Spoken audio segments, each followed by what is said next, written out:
سنت اعتکاف دیته وایي چې په دې رمضان په دې آخري لسو کې دا به په هره محله کې که یو جومات کې هم څوک کېناستل نو هغوی د اعتکاف په پرېښودو باندې یو قسم مجرمان دي او چې یو هم پکې کښېني نو د ټولو غاړه خلاصه شوه ټیک ته ثواب د هغې سړي دی چې څوک یې کوي خو د نورو غاړه خلاصه کړل لکه جنازې ته فرض کفایه وایي او اعتکاف ته سنت کفایه وایي سنت دي خو چې یو کس یې وکړي نو د ټولو غاړه خلاص نو چې کوم جومات کې جمع کېږي او د محلي جومات که جمعه پکې کېږي او که نه کېږي په اعتکاف به یو سړی خامخا کوي او خلک دې راغون شي او سړی دې کېنوي د خپل طرفه او ډوډۍ انتظام دې ورله کوي روړې دې نو ټولو غاړه به پرې خلاص شي دا بیا د اختر په شپه دی اعتکاف کې د خبرې څه دغه نشته دې پېښور کې خلک شیخان شان اعتکاف کوي دوی خبرې نه کوي خولې پرې که ته پرې سلام واچوې هم غږ نه کوي نه دا جاهلان دي خبرې بند نه دي بس خبرې هر وخت نه دي ښه او روا خبرې د علم خبرې د ستړي مشي خبرې د جواب د سلام دا هر وخت روا دی اعتکاف کې خبرې کولی شي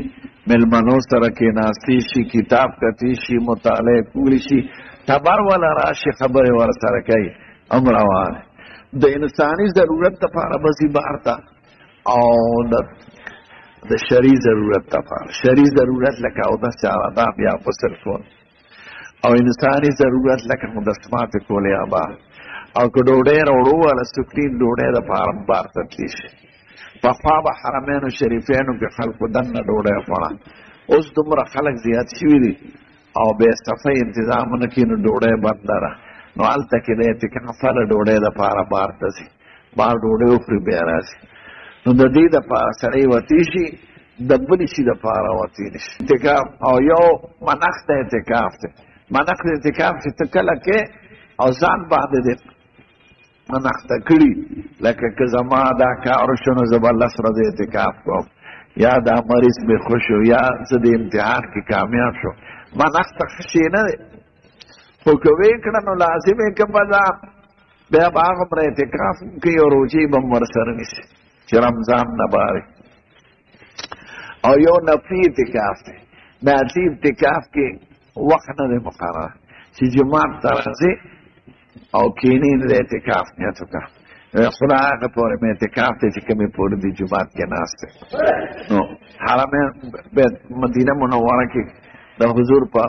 جماعت کې بعد ستنو باندې لیکلي باب الرحمت ته مخامخ نویت سنت الاعتکاف تا ته به ښایي چې راننوځي نو د اعتکاف نیت وکړي چې اعتکاف نیت دې وکړو نو ثواب دې پوره شي نو دې خبرو ته خیال لرئ د ورځې عبادت دی او د شپې دغه عبادت تراویح 20 رکعت